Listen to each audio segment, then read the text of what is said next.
Some things are out of our control, simply out of our control. And that's a position most of us don't like to be in. And that's because when a situation comes about, particularly a potentially bad one, most of us want to be able to do something about it, to change the outcome somehow. And that desire is perfectly natural. It's a desire God instills in us. But nevertheless, that desire has its limits because we cannot always be in control. Severe weather like hurricanes and tornadoes are a case in point. There are situations that are completely out of our control. No power on earth is going to stop them. And furthermore, no one knows the extent of the damage they'll cause or exactly where they're going to touch down or make landfall.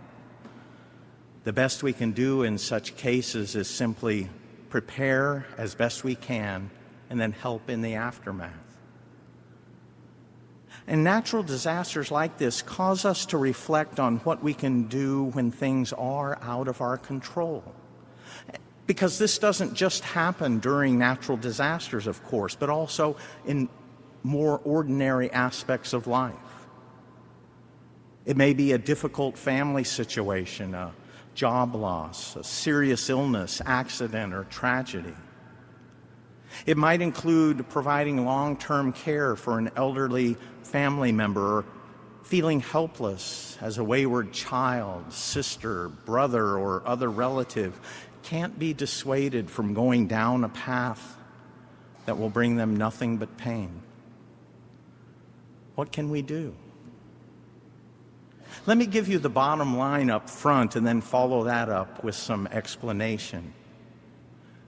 You do what you can and then commend the situation to God. You do what you can and then commend the situation to God. You see, things may be out of our control, but they're not out of God's control.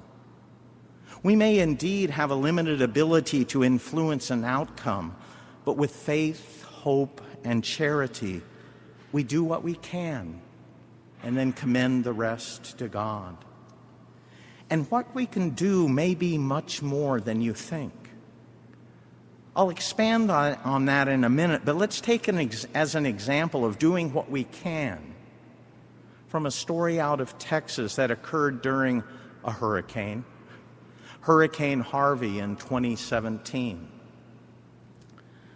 John Berger, a reporter, filed a story about a beach community of Rockford, Texas.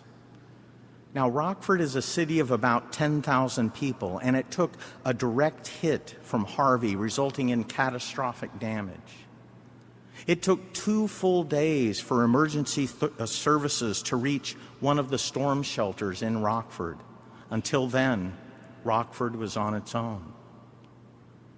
When emergency services finally got there, the authorities asked for the person in charge, and everyone pointed to a gentleman named Zachary Deering, who was wearing shorts, an olive green t-shirt, and curly blonde hair pulled up into a man bun. Zachary had only come to Rockford 3 months before and yet seemed to have a keen command of the desperate situation. He started rattling off some basic facts for the emergency workers. The shelter had 126 people in it at last head count, he said. 6 were medically fragile, 4 needed oxygen, 2 needed hospice care. Everyone was calm because they had just been fed, he said. "What service are you with?" the Texas Emergency Medical Task Force official asked him. She was shocked to learn that Deering was a civilian with no medical expertise. You see, no one had been running the shelter, and when Deering got there, he stepped up. He recruited 15 volunteers and put them on 30-minute shifts, checking on everyone in the shelter. And he got people in the shelter to share their food and water with one another. He also organized periodic trips into the Category 4 windstorm to rescue more stranded people. The situation was out of Zachary's control. He was thrust into it, but he decided to do what he could. What he wasn't able to do was left to God. What Zachary heroically accomplished in Texas in the temporal and material realm also holds for the spiritual realm, because we are both a body and a soul. If we neglect doing what we can in either realm, we're not living up to what God calls us to. We're not living out the faith as God intended. And in fact, though we often think of doing something in temporal terms, our sphere of influence in the spiritual realm is much more than we think.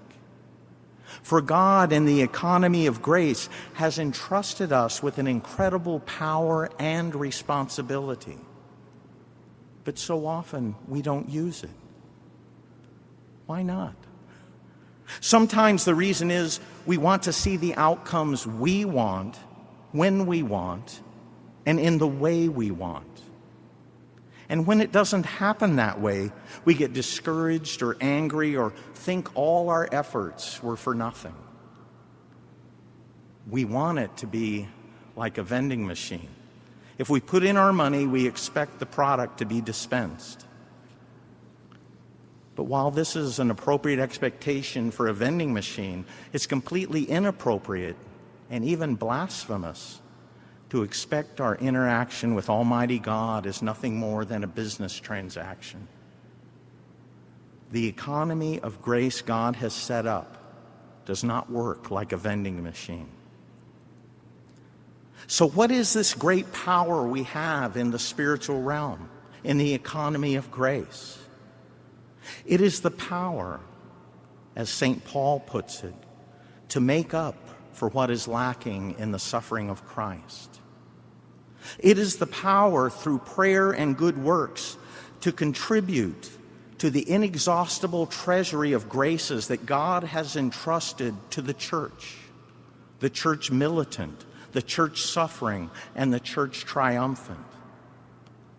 Graces that are dispensed through our prayers, through the intercession of the saints, and as Our Lady and Almighty God sees fit.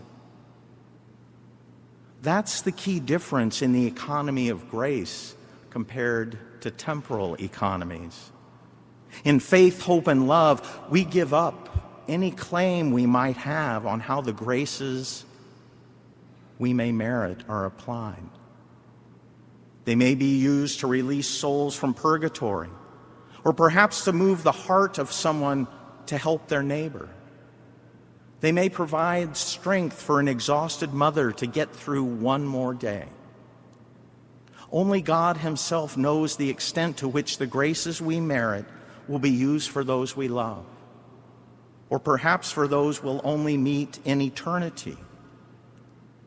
Indeed, to freely give these graces to God is in itself an exercise of faith, hope, and love, knowing that God's wisdom is superior to ours.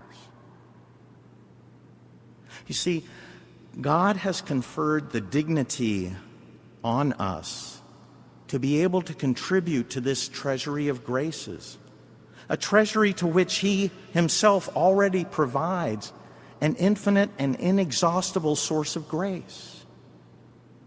But why? Isn't His grace more than sufficient? Yes, indeed it is.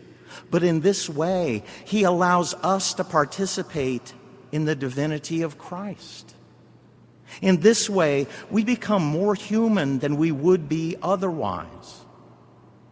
Why does a mother or father encourage their children to do something they themselves could do easier, quicker, and better? Because they love them.